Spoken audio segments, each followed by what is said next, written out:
无论是和平统一还是武力统一，美国海军部长都表示美国都不同意，这是什么意思？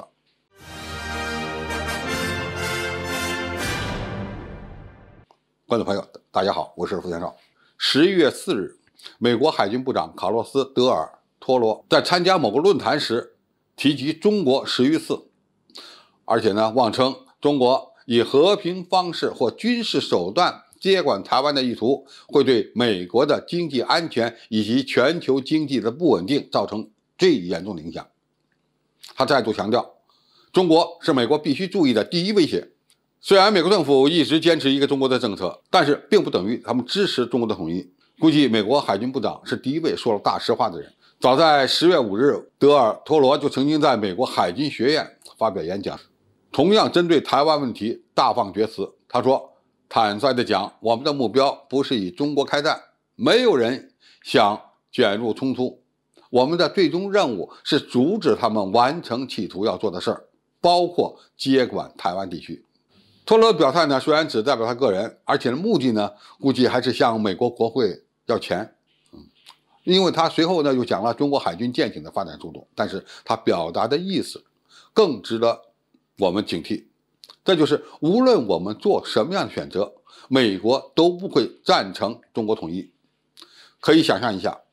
如果这才是美国的目的，那么美国会怎么做？恐怕他就要为武力干涉台海问题做足准备工作了，而美国海军的改革工作可能要首当其冲。美国干涉台海问题的意愿不奇怪，就要看美国有没有这样的实力和胆力。我们要注意，美国海军的发展方向有这么几个方面：一是分布式杀伤链的使用，为了避免其航母、大型水面舰艇以及军事基地被中国的导弹摧毁，美国军队呢正在发展分布式的杀伤链，通过这样的方式对中国完成统一的行动呢造成严重威胁。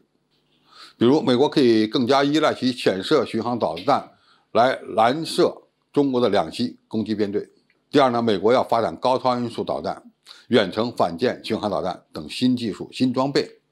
都对我军完成登陆作战构成了威胁。也就是说，美军也有可能会拉开距离与中国玩中远程导弹的对攻游戏。那么面对这样情况呢，我们必然会采取相应的对策和措施。那么关键呢，还是要瞄准美军改革后的软肋下手。一是呢，增强在中国周边区域的态势感知能力，而且这个态势感知能力的范围要不断的扩大。在发现即摧毁的时代，我们必须构建起区域的优势。第二呢，要加强电子对抗能力。分布式杀伤力的各种各样的武器平台和系统对信息和数据传输的依赖是非常大的，那么它的传输距离越远，遭到干扰的可能性就越大。因此我们必须要加强电磁压制能力，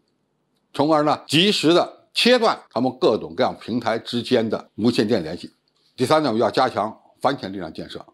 让美军那些高性能的核潜艇无处可藏，特别是在它的攻击范围之内的海区没办法藏身，从而呢将他们驱离到战区之外。第四呢，还要加强我们航母编队和两栖攻击群的建设，为解决台湾问题建立更大的战略纵深和空间，为拦截美军的空海军的干涉打造出几条有效的无形的防线。第四呢，要装备更多的高超音速导弹、中程甚至是中远程弹道导弹武器系统，以及呢各种各样的反航母、反潜的武器装备。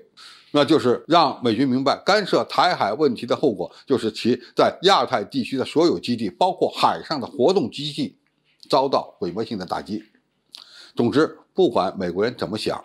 又是怎么准备的，只要我们加强军事斗争的准备工作，那么美军在中国周边地区就很难占到便宜。